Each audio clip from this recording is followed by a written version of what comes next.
Hi guys, hope you're having a good week. I watched this video and found it to be very dynamic in all the areas that he covered, so I'll just speak on a few of them. I liked how he described agape love in the video, of pouring out or giving of yourself before it's earned and without expectation or reciprocation.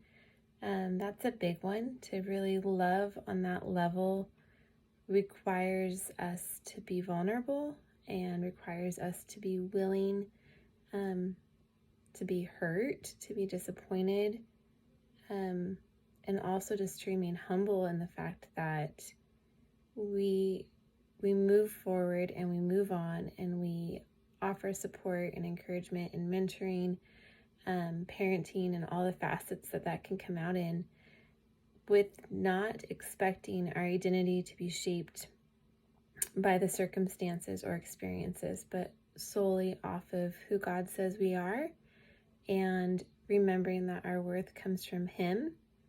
And I can say that for me, having spent 10 years as a stay-at-home mom,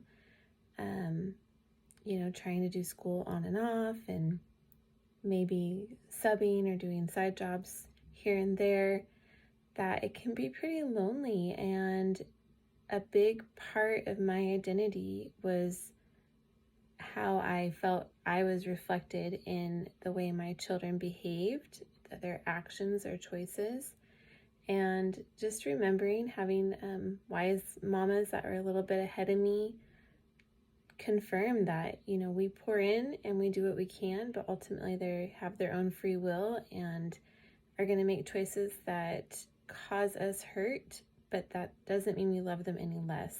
And then it just creates an opportunity for us to parent them in ways maybe that we weren't aware we needed to, and correction and discipline.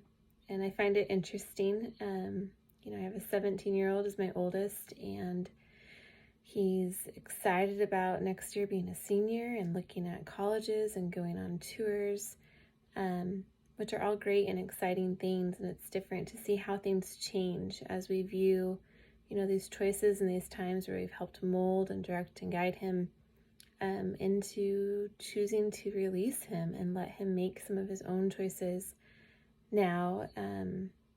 And our advice to him has always been, we want you to fail and fail hard, but we want you to do that while you're under our roof so that we can come alongside and support you.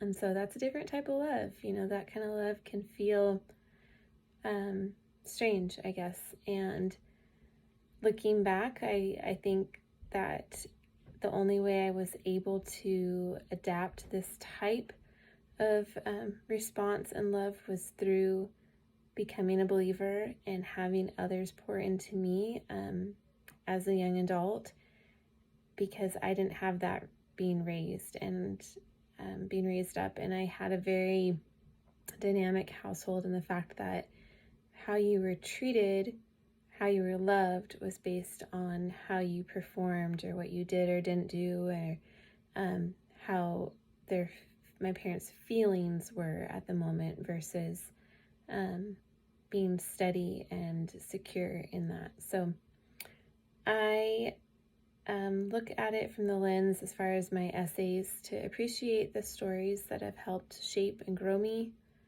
to trust the overall process of needing to be disciplined in a way that feels unfamiliar and awkward at times. And although I'm kind of getting the hang of it, I know I'm still struggling, and that's okay. And so that is my take on it, and I hope you guys have a good week.